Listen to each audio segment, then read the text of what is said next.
El 29 de abril de 1945, las tropas del Séptimo Ejército de Estados Unidos entraron en Dachau, el primer campo de concentración construido por el régimen nazi. Lo que encontraron alteró de inmediato la lógica militar con la que venían operando desde hacía meses en el frente occidental. Durante las siguientes horas se desencadenaron una serie de decisiones espontáneas que no pasaron por ningún tribunal. No hubo órdenes escritas, ni procesos formales, ni espacio para la duda. En su lugar hubo reacciones directas, ejecuciones inmediatas y una cadena de responsabilidades que se diluyó desde el primer momento. ¿Por qué actuaron así los soldados estadounidenses? ¿Qué vieron exactamente al ingresar al campo? ¿Y por qué estos hechos fueron ocultados durante más de 40 años? El día de la ira, la masacre inmediata tras la liberación. 29 de abril de 1945, mediodía. El silencio artificial del campo de concentración de Dachau se fracturó con el rugido de los motores Sherman. La 45 División de Infantería del Séptimo Ejército estadounidense había llegado a las puertas del primer campo de concentración regular construido por el régimen nazi. Lo que ocurriría en las siguientes 4 horas quedaría grabado como la ejecución sumaria más sistemática perpetrada por tropas aliadas durante la Segunda Guerra Mundial. El teniente coronel Felix Sparks comandaba el tercer batallón del 157 Regimiento cuando sus hombres atravesaron los portones principales. La resistencia alemana había sido mínima. Algunos disparos desde las torres de vigilancia, rápidamente silenciados cuando los centinelas descendieron con banderas blancas. Lo que transformó una rendición rutinaria en una masacre fue el descubrimiento inmediato de 39 vagones repletos de cadáveres humanos apilados como mercancía. El primer asesinato ocurrió en la Torre B a las 12:30 horas. El teniente William Walsh y el sargento John Degro escoltaron a 4 soldados alemanes rendidos hasta uno de los vagones de la muerte. Walsh obligó a los prisioneros a ingresar al vagón, cerró la puerta y disparó a cada uno con su pistola reglamentaria. Los gritos de agonía fueron cortados por un segundo disparo cuando otro soldado remató a los heridos. Esta ejecución estableció el patrón que se repetiría durante el resto de la jornada. Vista del horror, identificación del enemigo, eliminación inmediata. En el patio de carbón se desarrolló la matanza más extensa. 60 soldados de las Waffen-SS habían sido capturados tras la rendición inicial. Sparks los dejó bajo custodia mientras continuaba el reconocimiento. Al regresar, encontró una ametralladora calibre 30 montada frente a los prisioneros. Los cuerpos yacían amontonados contra la pared donde habían sido obligados a formar fila. El soldado responsable, un artillero de 19 años, se encontraba en estado de shock gritando que los alemanes habían intentado escapar. Sparks golpeó al soldado para detener la matanza, pero salvó apenas a una veintena de alemanes que fueron encerrados en el cuartel de mantenimiento. La investigación militar posterior nunca confirmó si hubo intento real de fuga. Los testimonios sugieren que el joven artillero, tras ingresar a los barracones y ver montañas de cadáveres esqueléticos, había sufrido una ruptura psicológica que le hizo percibir amenazas inexistentes. La violencia se expandió por sectores específicos del campo siguiendo un patrón descentralizado pero sistemático. En la zona industrial, un grupo de soldados ejecutó a 8 alemanes que intentaban esconderse en los talleres. En el área médica, fueron fusilados 5 individuos encontrados destruyendo documentos. Cerca del crematorio, 3 alemanes que habían cambiado uniformes por ropa de prisioneros fueron identificados por internos supervivientes y eliminados inmediatamente. Los métodos de ejecución variaron según disponibilidad de armas y proximidad emocional al horror. Los alemanes capturados cerca de los vagones de muerte fueron fusilados con rifles desde distancia. Aquellos encontrados en barracones llenos de cadáveres fueron ejecutados con pistolas a quemarropa.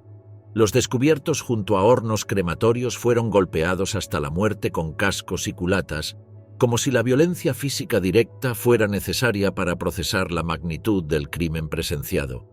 El capitán David Wilsey documentó en cartas personales cómo presenció 12 ejecuciones individuales en diferentes puntos del campo. Según su relato, cada muerte seguía la misma secuencia: descubrimiento de evidencia de atrocidad, identificación del responsable alemán más cercano, eliminación sin interrogatorio ni deliberación. Los soldados actuaban con automatismo letal, como si ejecutaran un programa mental activado por el trauma visual. La cadena de mando formal había colapsado temporalmente. Los oficiales de rango medio no solo permitían las ejecuciones, sino que las facilitaban señalando objetivos o proporcionando munición.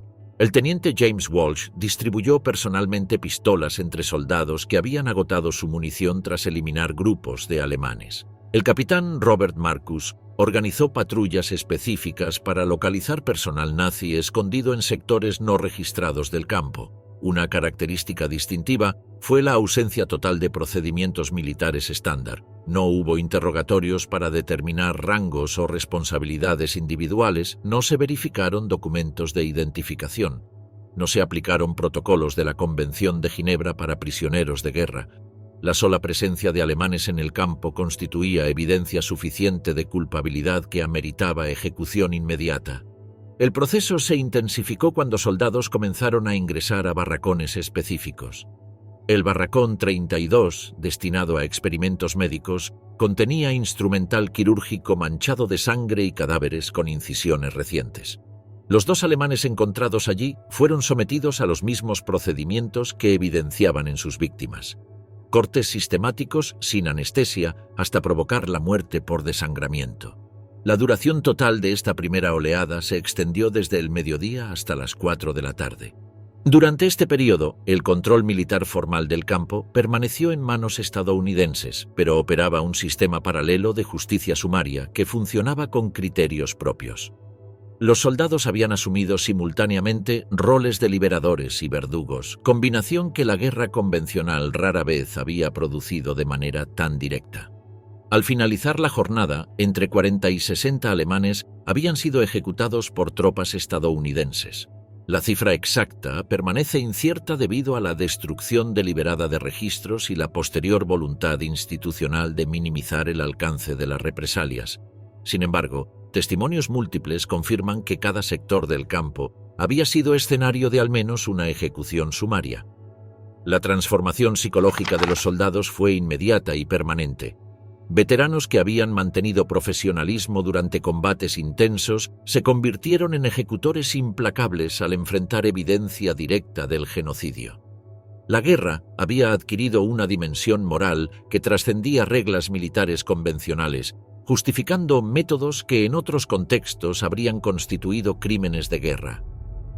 El impacto del horror que encontraron las tropas aliadas en Dachau.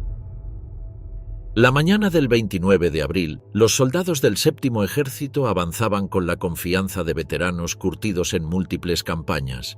Habían liberado ciudades francesas, atravesado el Rin, derrotado divisiones blindadas alemanas. Sin embargo, ninguna experiencia militar previa los había preparado para enfrentar la ingeniería sistemática del exterminio humano. El encuentro no fue gradual ni mediado por reportes escritos. Fue un impacto sensorial total que desintegró instantáneamente cualquier marco de referencia previo sobre los límites de la crueldad humana. El primer indicio llegó a través del olfato. A 5 kilómetros de distancia, los conductores de tanques detectaron un aroma que se intensificaba conforme avanzaban hacia el objetivo. Era un hedor dulzón y nauseabundo que impregnaba el aire primaveral de Baviera. Los veteranos conocían el olor de la muerte en combate: sangre fresca, pólvora, carne quemada por explosiones. Esto era diferente. Era más denso, más persistente, más concentrado. Era el aroma de la muerte industrial procesada durante años. La fuente se reveló en la estación ferroviaria, 39 vagones de carga con puertas entreabiertas. En el interior, cuerpos humanos desnudos yacían apilados en diferentes estadios de descomposición. Algunos momificados por el frío, otros hinchados por gases de putrefacción. Muchos conservaban expresiones de terror fijadas para la eternidad, ojos abiertos que parecían observar a los liberadores con mirada acusatoria. No eran soldados caídos en combate, eran seres humanos deliberadamente reducidos a esqueletos antes de morir. Los cadáveres mostraban patrones de inanición que desafiaban la comprensión médica. Costillas visibles bajo piel translúcida, extremidades reducidas a hueso y tendón, vientres hundidos hasta tocar la columna vertebral. El soldado John Lee describió posteriormente cómo algunos conservaban posiciones que sugerían muerte durante intentos desesperados de escape. manos aferradas a tablones, cuerpos contorsionados hacia las puertas, rostros dirigidos hacia aberturas inexistentes. Al penetrar el recinto principal, la magnitud del horror se multiplicó exponencialmente.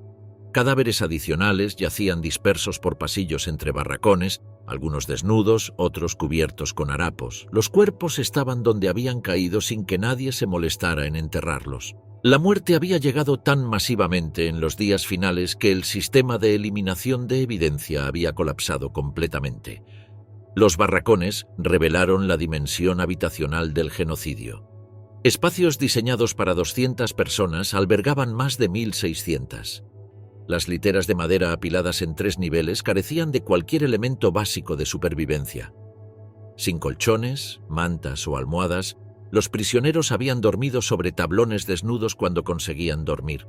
El suelo estaba cubierto por inmundicia humana fermentada durante meses. Excremento, vómito, orina y sangre formando una pasta que se adhería a las botas. Los supervivientes presentaban un aspecto que trascendía cualquier categoría conocida de sufrimiento humano. 30.000 personas reducidas a esqueletos ambulantes, con miradas vacías y movimientos de autómatas. Habían perdido capacidades básicas de comunicación, limitándose a extender manos temblorosas en gestos universales de súplica. Sus cuerpos evidenciaban años de malnutrición sistemática, dientes ausentes, cabello ralo, piel prematuramente arrugada, extremidades atrofiadas por desuso. El teniente William Cowling relató cómo la experiencia produjo una sensación de irrealidad, como observar una pesadilla demasiado extrema para ser auténtica. La mente humana, explicó, carecía de mecanismos para procesar tanta crueldad concentrada.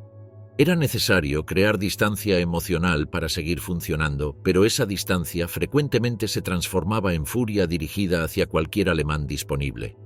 El crematorio añadió una dimensión técnica al horror. Los hornos conservaban restos óseos de la última cremación, realizada horas antes de la llegada aliada. Montañas de ceniza humana se acumulaban en contenedores metálicos junto a los hornos. El personal nazi había intentado eliminar evidencia hasta el último momento, pero la velocidad de las muertes superaba la capacidad de incineración. Una sala adyacente contenía una cámara hermética con duchas falsas, evidenciando la planificación sistemática del exterminio. La reacción de los soldados siguió patrones psicológicos predecibles pero extremos. Algunos experimentaron colapsos emocionales inmediatos, llanto incontrolable, vómito hasta el agotamiento, inmovilidad temporal por shock. Otros desarrollaron respuestas de furia que los llevaron a buscar inmediatamente responsables para venganza física. Un tercer grupo adoptó frialdad protectiva que los transformó en ejecutores eficientes de justicia sumaria. El capitán David Wilsey documentó cómo encontró instrumental quirúrgico manchado de sangre en salas de experimentos médicos, junto a cadáveres con incisiones recientes que evidenciaban torturas sistemáticas disfrazadas de investigación científica. La visión de niños esqueléticos con heridas experimentales provocó en varios soldados ataques de violencia que dirigieron inmediatamente contra cualquier alemán presente. Esta transformación psicológica alteró fundamentalmente los códigos de combate que habían guiado a estas tropas durante la guerra. Los protocolos para tratamiento de prisioneros, diseñados para conflictos entre ejércitos regulares, resultaban inadecuados ante evidencia de genocidio sistemático. La respuesta no fue calculada ni planificada. Fue instintiva, visceral y dirigida hacia la eliminación de todo vestigio del sistema responsable. El encuentro con Dachau redefinió la guerra para estos soldados. Ya no luchaban contra un ejército enemigo, sino contra una ideología que había convertido el asesinato masivo en política estatal. La liberación del campo no representaba simplemente una victoria militar, sino un enfrentamiento directo con el mal absoluto que requería respuestas igualmente absolutas. Arquitectura del sufrimiento, Dachau como sistema de represión. El campo de concentración de Dachau emergió como la manifestación arquitectónica de una ideología que había planificado sistemáticamente la eliminación de sus enemigos políticos. Inaugurado el 22 de marzo de 1933, representó el primer experimento nazi en ingeniería social represiva, el laboratorio donde se diseñaron métodos posteriormente exportados a todo el sistema concentracionario del Reich. Durante 12 años, Evolucionó desde centro de detención política hasta complejo industrial de exterminio por agotamiento. Theodor Eicke, designado comandante en junio de 1933, transformó Dachau en el modelo organizativo definitivo. Eicke desarrolló un sistema integral basado en 3 principios: terror preventivo mediante castigos desproporcionados, deshumanización progresiva a través de eliminación de identidad individual y explotación laboral diseñada para acelerar la muerte. Su reglamento interno, disciplina y orden del campo se convirtió en el manual operativo replicado en todos los campos posteriores. El terror preventivo funcionaba mediante castigos brutales por infracciones mínimas. Hablar sin permiso resultaba en 25 latigazos aplicados públicamente. Mirar directamente a un guardia conllevaba aislamiento en celdas sin ventilación durante semanas. Cualquier gesto interpretado como resistencia terminaba en ejecución sumaria frente a otros prisioneros. El objetivo no era corregir comportamientos, sino quebrar psicológicamente a los internos, transformándolos en autómatas obedientes incapaces de resistencia organizada. La deshumanización comenzaba desde el ingreso con la eliminación sistemática de toda identidad personal. Los prisioneros perdían nombres, reemplazados por números tatuados o cosidos en uniformes. Se confiscaban pertenencias personales, fotografías familiares, cartas, objetos religiosos. El uniforme de rayas eliminaba distinciones individuales, convirtiendo miles de personas en masa uniforme e intercambiable. Este proceso borraba deliberadamente la humanidad como preparación para la aniquilación física. La estructura física reflejaba esta filosofía de control total. El recinto se dividía en zonas con funciones específicas pero interconectadas. El área administrativa procesaba el papeleo que convertía seres humanos en estadísticas. Los barracones residenciales se distribuían para facilitar vigilancia constante desde torres estratégicamente ubicadas. La zona industrial expandía según necesidades del régimen nazi, transformando el trabajo en instrumento de tortura. El sistema laboral constituía el mecanismo central de exterminio gradual. Los prisioneros trabajaban entre 12 y 14 horas diarias construyendo carreteras con herramientas inadecuadas, extrayendo grava sin equipos de protección, drenando pantanos expuestos a enfermedades mortales. El trabajo carecía de propósito productivo real. Era tortura sistemática disfrazada de actividad económica, diseñada para acelerar el deterioro físico hasta la muerte. A partir de 1942, Dachau se convirtió en centro de experimentación médica con seres humanos. El doctor Sigmund Rascher dirigió pruebas que simulaban condiciones extremas para pilotos alemanes. Experimentos de altitud sometiendo prisioneros a presiones atmosféricas letales, pruebas de hipotermia sumergiendo individuos desnudos en agua helada, ensayos farmacológicos inyectando patógenos en sujetos sanos para observar desarrollo de infecciones mortales. Los métodos de castigo operaban con precisión burocrática. Existían categorías específicas de infracciones con penalizaciones correspondientes. Las faltas menores se castigaban con reducción alimentaria o trabajos adicionales. Las infracciones intermedias conllevaban latigazos públicos o aislamiento prolongado. Las faltas graves se penalizaban con torturas elaboradas. El poste colgaba prisioneros de vigas dislocando hombros. La carrera del conejo los forzaba a correr hacia alambradas electrificadas, proporcionando excusa para dispararles. La evolución temporal del campo reflejó la radicalización progresiva del régimen. Durante los primeros años se concentraba en enemigos políticos alemanes, comunistas, socialdemócratas, sindicalistas. A partir de 1935 incorporó grupos antisociales, testigos de Jehová, homosexuales, gitanos, vagabundos. Con la guerra llegó la internacionalización. Prisioneros soviéticos, resistentes franceses, partisanos yugoslavos, intelectuales checos. El área médica funcionaba oficialmente para mantener salud de internos, pero realmente servía como laboratorio de tortura científica. Se realizaban amputaciones sin anestesia para estudiar técnicas quirúrgicas, esterilizaciones mediante radiación para probar control poblacional, inyecciones experimentales de medicamentos letales para analizar efectos en organismos debilitados. Estos procedimientos carecían de justificación médica, eran torturas sistemáticas disfrazadas de investigación. Las ejecuciones constituían elemento cotidiano del régimen, Inicialmente realizadas en el patio del búnker, prisión interna para rebeldes, posteriormente se construyó un polígono especial para fusilamientos masivos. Entre 1941 y 42, más de 4.000 prisioneros de guerra soviéticos fueron ejecutados allí tras la invasión de la Unión Soviética. Las ejecuciones seguían procedimientos burocráticos: selección, documentación, eliminación física, registro estadístico. Dachau también funcionaba como centro administrativo, coordinando una red de 140 subcampos distribuidos por el sur de Alemania.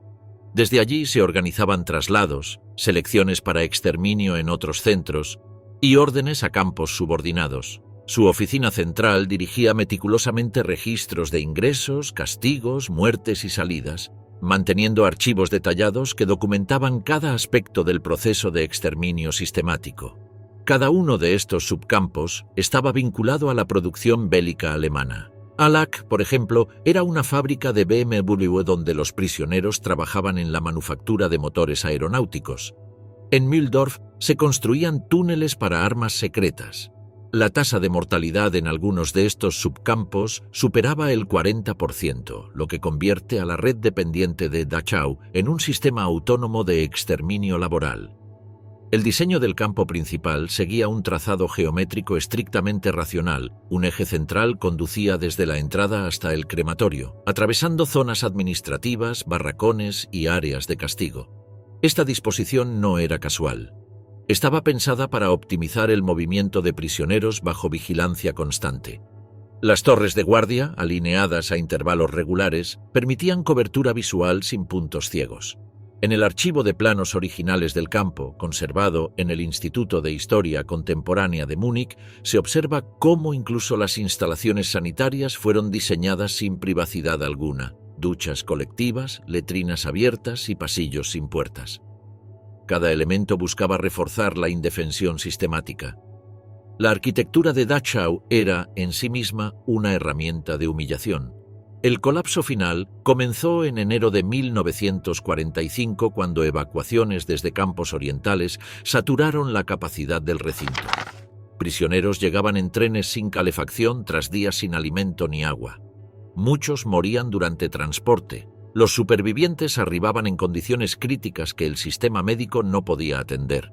Las epidemias se propagaron incontrolablemente, especialmente tifus transmitido por piojos entre internos debilitados. Se realizaron ejecuciones preventivas antes de las evacuaciones. Prisioneros enfermos o incapaces de marchar eran eliminados para no ralentizar el traslado. En los registros médicos encontrados tras la liberación figuran anotaciones como «no apto», «suprimir». Estos documentos confirman que la selección para exterminio no se detuvo ni en los días finales del régimen. El último comandante del campo, Eduard Weiter, ordenó la quema de documentos y archivos justo antes de huir. Las llamas consumieron parte del pabellón administrativo, pero no todos los registros fueron destruidos. Gracias a documentos rescatados por tropas estadounidenses, se reconstruyeron listas de prisioneros, turnos laborales y sanciones aplicadas hasta el mes de abril. En sus últimos meses, Dachau había perdido funcionalidad como centro de trabajo, convirtiéndose simplemente en máquina de muerte desbordada por su propia eficiencia. Los prisioneros morían por centenares diarios, víctimas de enfermedad, inanición o ejecución sumaria.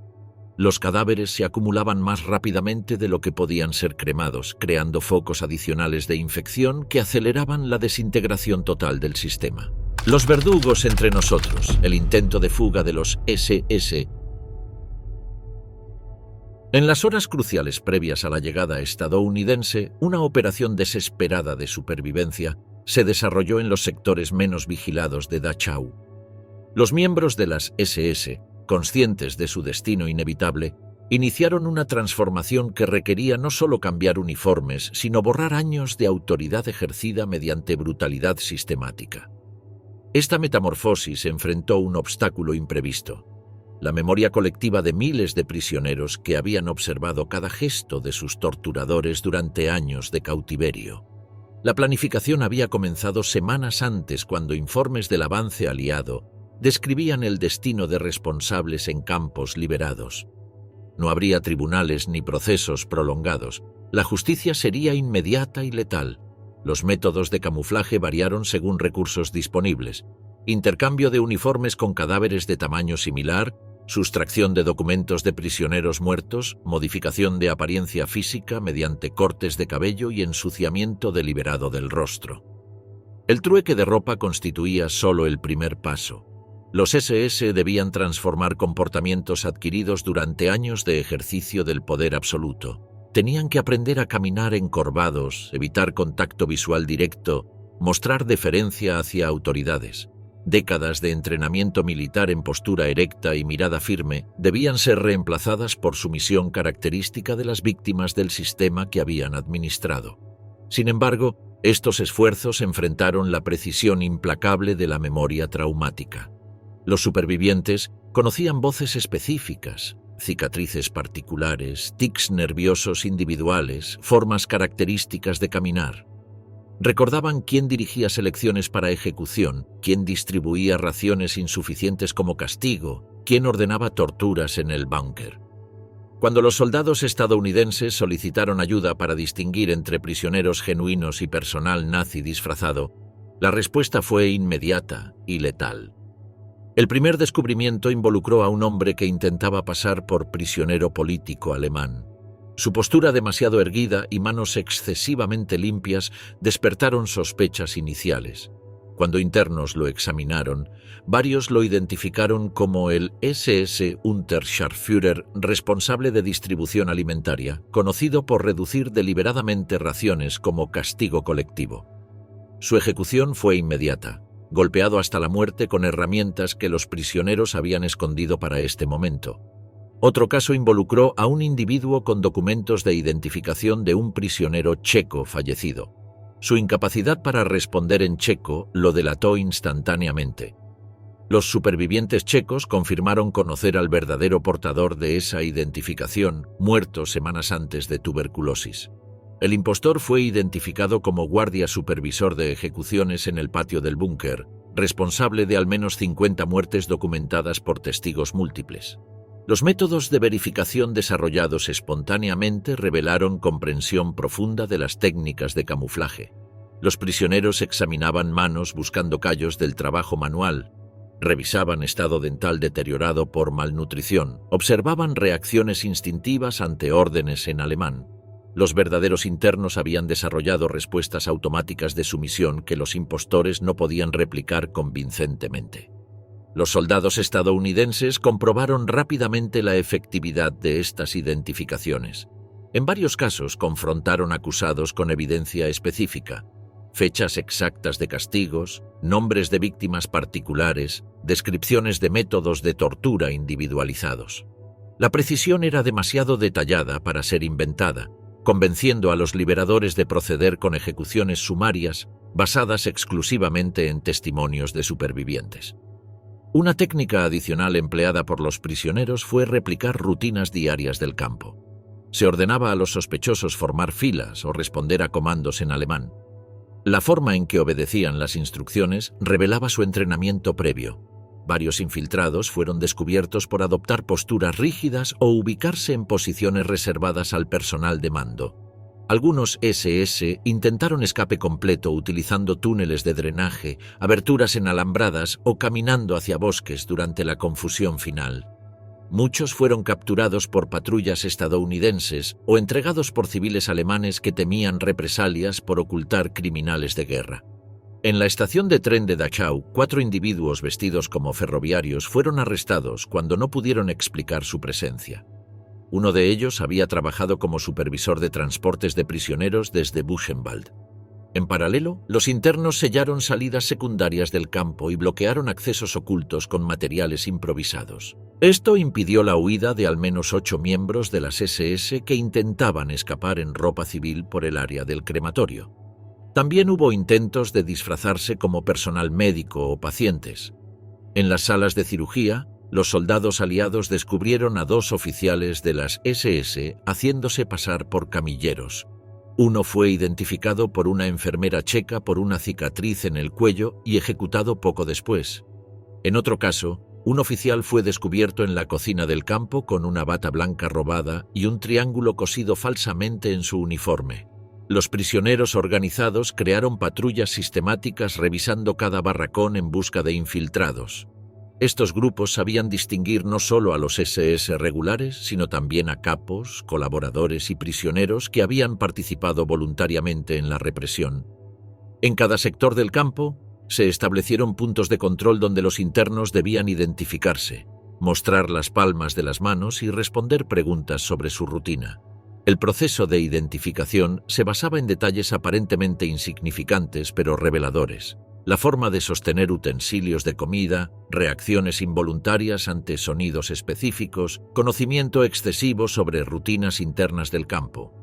Los verdaderos prisioneros habían desarrollado comportamientos particulares de supervivencia que los impostores no podían imitar. Esta proximidad forzada entre verdugos y víctimas, diseñada para maximizar control y humillación, se convirtió en garantía de que no habría escape cuando llegara el momento del ajuste de cuentas. Las señales más pequeñas se convirtieron en criterios definitivos. Cómo se sostenía una cuchara, la reacción al oír una sirena, el conocimiento de la disposición interna del barracón, todo podía delatar a un impostor. En al menos 8 ocasiones, estas observaciones permitieron la identificación precisa de miembros del personal nazi disfrazados de prisioneros. Los errores fueron inevitables, pero mínimos. Al menos 2 prisioneros genuinos fueron ejecutados por confusión de identidad, pero la precisión general del sistema fue notablemente alta. Los civiles alemanes del pueblo también entregaron sospechosos, temiendo represalias aliadas por ocultar criminales. Algunos llegaron atados de manos, alegando haberlos sorprendido escondidos en graneros o sótanos. También se documentaron detenciones fuera del campo. En las afueras de Peißing, a 6 kilómetros, un SS herido fue encontrado escondido en un establo por campesinos locales. Una fotografía circulada por soldados lo delató. 3 testigos húngaros confirmaron su identidad. Fue ejecutado en el acto. La justicia sumaria operó durante 72 horas. No hubo archivos ni procedimientos burocráticos. Si 3 o más supervivientes lo identificaban independientemente como miembro del aparato de vigilancia o represión, la ejecución era inmediata. Esa regla no escrita fue aplicada con una precisión que sorprendió incluso a los oficiales estadounidenses. La revancha del cautiverio, el ajuste de cuentas por parte de los prisioneros. Había sido reclutado por las SS por su capacidad de controlar a prisioneros soviéticos. Tras la liberación, fue obligado a pelear contra un grupo de internos como forma de humillación pública. Derrotado y desfigurado, fue colgado en la puerta de su propio barracón. Los soldados estadounidenses adoptaron política de no intervención en estos procesos internos. Oficialmente mantenían control del campo, pero prácticamente permitían que supervivientes organizaran mecanismos propios de justicia. Esta permisividad reflejaba tanto limitaciones prácticas como consideraciones morales. Las tropas carecían de información sobre jerarquías internas complejas y dependían del conocimiento de víctimas para identificar responsabilidades individuales. Los métodos de ejecución reflejaron simbolismo específico relacionado con crímenes particulares. Capos que habían privado de alimento fueron forzados a consumir sustancias no comestibles hasta morir. Informantes que delataron intentos de escape fueron ahorcados con las mismas cuerdas utilizadas en ejecuciones previas. Colaboradores médicos sufrieron procedimientos idénticos a los que habían aplicado en víctimas experimentales. La documentación de estos eventos fue deliberadamente limitada. Los prisioneros organizados destruyeron evidencias, enterraron cuerpos en fosas comunes improvisadas y evitaron crear registros que pudieran utilizarse posteriormente contra ellos. La justicia había sido administrada según códigos desarrollados durante años de resistencia clandestina, y sus ejecutores no buscaban legitimación externa ni reconocimiento oficial de autoridades militares.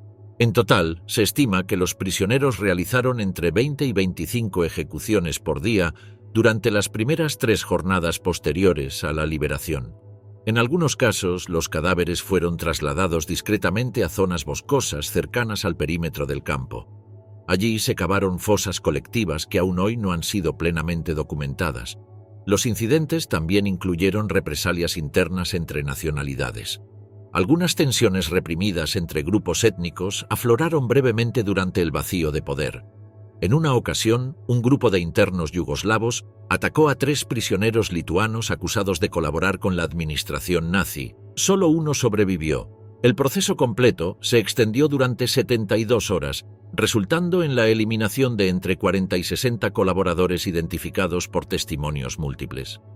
Al finalizar, emergió una nueva jerarquía entre supervivientes basada en resistencia demostrada durante el cautiverio.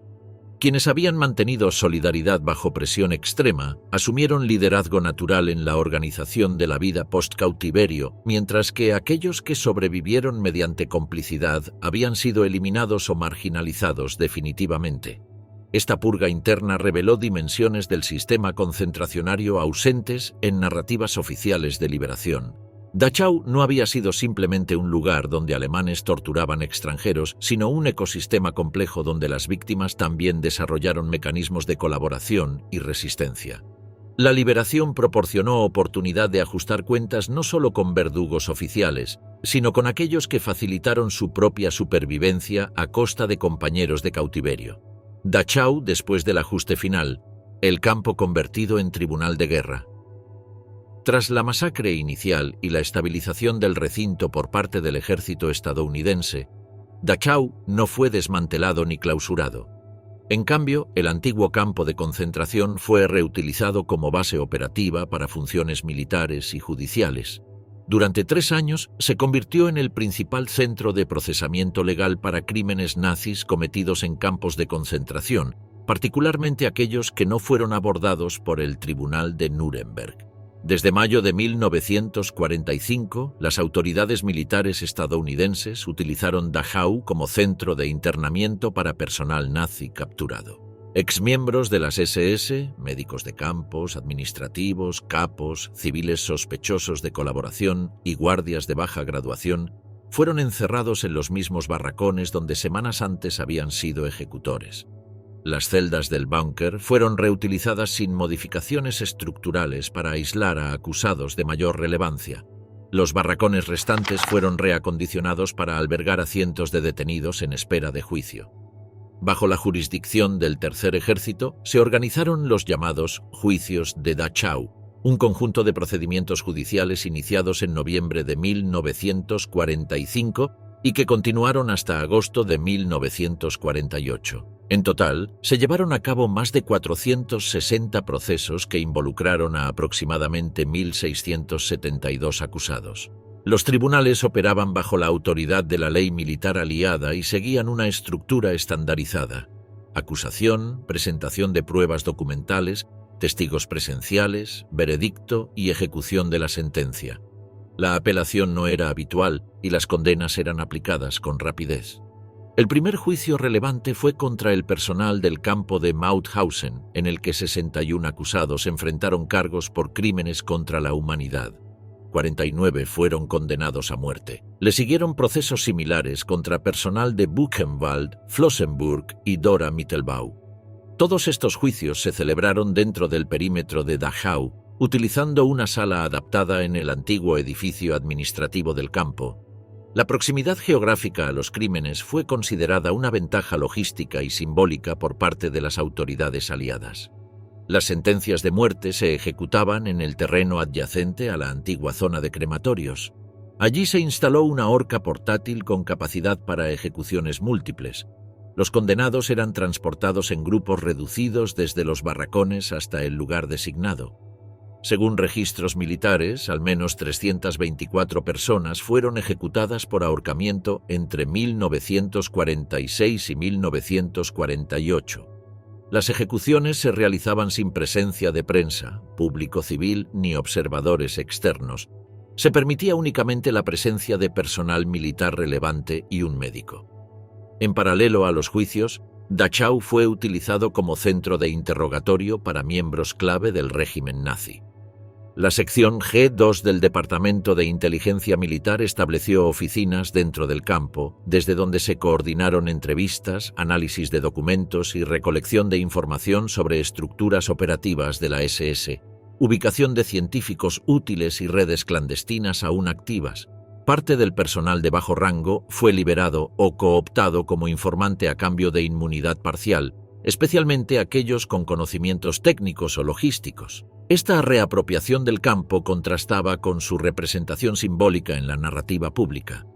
Mientras los medios estadounidenses describían Dachau como el paradigma del horror nazi, sus instalaciones eran empleadas funcionalmente para procesar judicial y administrativamente a los responsables. No se realizaron adaptaciones significativas para transformar el espacio en lugar conmemorativo. Las torres de vigilancia se mantuvieron en pie, los barracones seguían en uso y el crematorio permanecía cerrado pero intacto. En los informes operativos internos, Dachau era descrito como centro de justicia de campaña, lo que permitía justificar su uso extendido sin necesidad de intervención civil. Esta caracterización fue útil para evitar el traslado de miles de acusados a otros puntos de Alemania. La logística, los recursos ya disponibles y la posición geográfica cercana a Múnich convirtieron al campo en un nodo ideal para procedimientos judiciales a gran escala. El éxito de los juicios allí fue citado como ejemplo para futuras intervenciones legales en escenarios postbélicos. En 1948, tras el cierre formal de los procesos judiciales y la disolución de los tribunales militares temporales, Dachau fue entregado a la administración civil alemana. Se ordenó el desmantelamiento progresivo del recinto, comenzando por los barracones de madera y las estructuras asociadas a las operaciones judiciales. Se conservaron únicamente el crematorio, el edificio de entrada y algunas secciones del muro perimetral, que más tarde formarían parte del futuro memorial. Los restos de los ejecutados durante los juicios fueron enterrados en fosas comunes dentro del recinto. No se erigieron monumentos ni placas conmemorativas. Los archivos relacionados con las ejecuciones permanecieron clasificados durante décadas y fueron almacenados en Fort Belvoir, Virginia. La reconstrucción pública de los juicios solo comenzó décadas después, cuando presiones archivísticas y demandas de familiares de víctimas motivaron la desclasificación parcial de los documentos. Durante estos 3 años, Dachau funcionó como un espacio transitorio entre dos eras, la del terror industrializado y la de la legalidad militar. Fue escenario de exterminio, masacre, justicia sumaria, justicia formal, ejecución administrativa y, finalmente, clausura burocrática. Su historia entre 1945 y 1948 representa una fase poco divulgada, pero crucial, del proceso inmediato de rendición de cuentas aplicado al aparato represivo nazi. Una fase en la que la memoria aún no era prioridad y la funcionalidad operativa dominaba la narrativa. Silencio militar, el encubrimiento del ejército de Estados Unidos. La masacre de Dachau confrontó al alto mando estadounidense con un dilema sin precedentes. Soldados aliados habían ejecutado sumariamente decenas de prisioneros alemanes en violación directa de la Convención de Ginebra. La respuesta institucional fue una operación de encubrimiento que mantendría clasificados estos hechos durante 4 décadas, demostrando capacidad militar para controlar narrativas históricas cuando existían incentivos políticos suficientes. El teniente coronel Felix Sparks envió el primer informe oficial el 30 de abril, describiendo control exitoso del objetivo con resistencia enemiga mínima. El documento omitía deliberadamente las ejecuciones sumarias, caracterizando bajas alemanas como resultado de combate durante rendición. Esta versión inicial estableció el patrón de distorsión que se mantendría durante décadas, reconocimiento de hechos básicos con omisión sistemática de aspectos controvertidos. El general Dwight D. Eisenhower recibió cables internos el 2 de mayo mencionando incidentes con prisioneros alemanes sin especificar naturaleza exacta. Eisenhower, gestionando el colapso total del Reich, delegó investigación a comandos regionales sin solicitar detalles inmediatos. Esta delegación hacia abajo permitió que oficiales locales controlaran el alcance y dirección de cualquier revisión posterior de los eventos. El general George S. Patton asumió responsabilidad de evaluación sobre terreno, visitando Dachau el 5 de mayo. Su reacción fue categórica. Cualquier acción tomada por tropas estadounidenses había sido justificada por circunstancias descubiertas. Patton adoptó filosofía que priorizaba resultados sobre procedimientos, considerando secundarios los métodos empleados comparados con la magnitud de crímenes alemanes descubiertos. El protocolo interno del Tercer Ejército estipulaba que toda ejecución de prisioneros debía ser reportada en un plazo máximo de 24 horas, pero este procedimiento fue deliberadamente ignorado. Documentos internos indican que al menos 5 oficiales intermedios firmaron informes falsificados que omitían menciones explícitas a ejecuciones. El capitán Raymond Dumont, oficial de inteligencia adjunto, fue uno de los encargados de redactar memorandos que desviaban el lenguaje hacia eufemismos como neutralización hostil no prevista. La presión de organizaciones internacionales y corresponsales de guerra que escucharon rumores obligó al ejército a ordenar investigación formal en junio. El teniente general Joseph T. McNarney fue encargado de revisar todos los aspectos de la liberación. Su investigación operó bajo restricciones implícitas.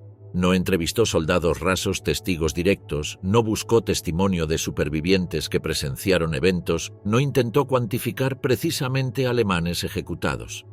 El informe de McNarney, completado en agosto, documentaba objetivamente hechos principales, confirmaba ejecuciones de soldados alemanes tras rendición, identificaba oficiales responsables, describía circunstancias emocionales motivadoras.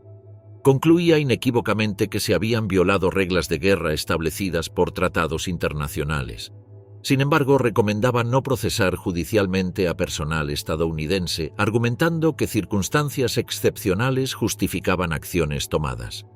Entre los anexos clasificados del informe figuraba un documento titulado «Repercusiones políticas de procesos judiciales contra tropas de liberación», redactado por asesores del Estado Mayor Conjunto.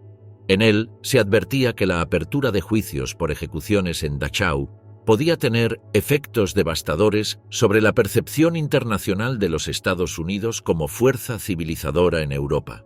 Este argumento fue clave para que McNarney archivara el informe en la categoría de material restringido clase A. Patton adoptó inmediatamente las recomendaciones, emitiendo orden general el 6 de septiembre que cerraba oficialmente la investigación. La orden declaraba ausencia de evidencias de conducta impropia, atribuyendo rumores sobre ejecuciones sumarias a confusión durante combate o propaganda enemiga para desacreditar fuerzas aliadas. Esta versión se consolidó como narrativa oficial que persistiría durante décadas. La implementación del encubrimiento requirió medidas específicas de control informativo. Todos los documentos relacionados fueron clasificados como material sensible de seguridad nacional. Oficiales participantes recibieron órdenes explícitas de no discutir hechos con periodistas, historiadores o militares no involucrados directamente. Se estableció monitoreo sistemático para detectar filtraciones no autorizadas. El Departamento de Guerra emitió una circular interna, documento 117b, restringiendo el uso del término Dachau en reportes de posguerra vinculados a acciones disciplinarias. Se instruyó a las oficinas de relaciones públicas a omitir menciones al incidente en materiales de prensa, manuales de historia oficial y campañas de condecoraciones. Solo se autorizó el uso de la palabra en contextos de liberación humanitaria. Los corresponsales de guerra enfrentaron obstáculos sistemáticos, negación de acceso a testigos, retrasos en provisión de documentos solicitados, cuestionamiento de patriotismo cuando persistían en investigaciones sensibles. Varios periodistas fueron reasignados cuando sus pesquisas se acercaron excesivamente a la verdad sobre eventos controvertidos en Dachau. Un informe confidencial del Counterintelligence Corps, CIC, fechado en julio de 1945, alertó sobre posibles acciones de justicia sumaria realizadas sin supervisión de mando en al menos 2 instalaciones adicionales, pero se archivó sin seguimiento al considerarse casos de impacto limitado. Este precedente demuestra que el encubrimiento de Dachau no fue un caso aislado, sino parte de una estrategia más amplia para evitar litigios postbélicos contra tropas aliadas. El silencio se mantuvo efectivamente hasta los años 70, cuando cambios generacionales en liderazgo militar y nuevas sensibilidades sobre transparencia gubernamental crearon presiones para revisar episodios clasificados. Los movimientos por derechos civiles habían sensibilizado opinión pública sobre abusos de autoridad, creando ambiente receptivo hacia cuestionamientos de acciones oficiales previamente incuestionables. En 1980, el Dr. Howard Bichner publicó The Hour of the Avenger, relato detallado de eventos presenciados incluyendo nombres, fechas y descripciones específicas de métodos empleados. Aunque recibido inicialmente con escepticismo, el libro motivó investigaciones periodísticas que corroboraron contenidos, generando presión pública para reconsiderar políticas de clasificación total. Wexner, médico militar destinado en Dachau, también adjuntó en su obra facsímiles de notas médicas originales y dibujos anatómicos que documentaban heridas por disparo no compatibles con combate, lo que fortaleció la autenticidad de su testimonio. La editorial enfrentó presiones legales del Departamento de Defensa, aunque no logró impedir la publicación debido a la legislación civil vigente en Colorado, donde residía el autor. En 1986, 41 años después, el informe McNerney fue parcialmente desclasificado bajo presión de organizaciones de derechos humanos. El documento confirmaba oficialmente lo que había sido rumor durante décadas. Soldados estadounidenses ejecutaron sumariamente prisioneros alemanes en Dachau, y el hecho había sido deliberadamente encubierto por décadas. La desclasificación generó debate público sobre moralidad de acciones y justificación del encubrimiento posterior. Historiadores militares argumentaron que ejecuciones, aunque técnicamente ilegales, habían sido comprensibles dadas circunstancias. Especialistas en derecho internacional sostuvieron que ninguna circunstancia justificaba violaciones de Convención de Ginebra. Veteranos se dividieron entre defensores de acciones como justicia poética y quienes lamentaron mancha en récord militar estadounidense. El Senado estadounidense solicitó una revisión archivística de otros informes militares sellados entre 1945 y 1950, lo que condujo al hallazgo de documentos complementarios sobre Dachau almacenados en Fort Belvoir, Virginia. Sin embargo, el proceso de desclasificación completo se estancó tras determinar que algunas fuentes citadas permanecían vivas y bajo protección de identidad militar. El legado del encubrimiento trascendió el episodio específico para convertirse en precedente sobre manejo de información sensible en operaciones militares.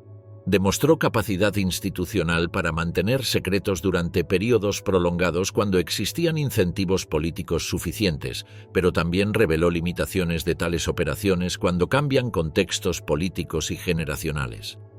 La verdad sobre Dachau emergió finalmente no por decisión institucional, sino por presión externa y cambios culturales que hicieron insostenible el silencio.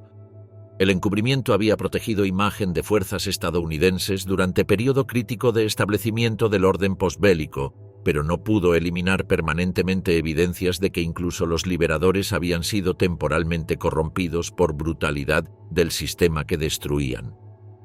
Los eventos del 29 de abril de 1945 permanecen como testimonio de que en guerras justas la justicia misma puede ser corrompida por exposición directa al mal absoluto. El encubrimiento militar fue efectivo como estrategia temporal pero inadecuado como solución permanente para dilemas morales complejos. La verdad histórica, aunque retrasada por décadas, eventualmente encontró formas de emerger cuando las condiciones políticas y culturales la hicieron inevitable.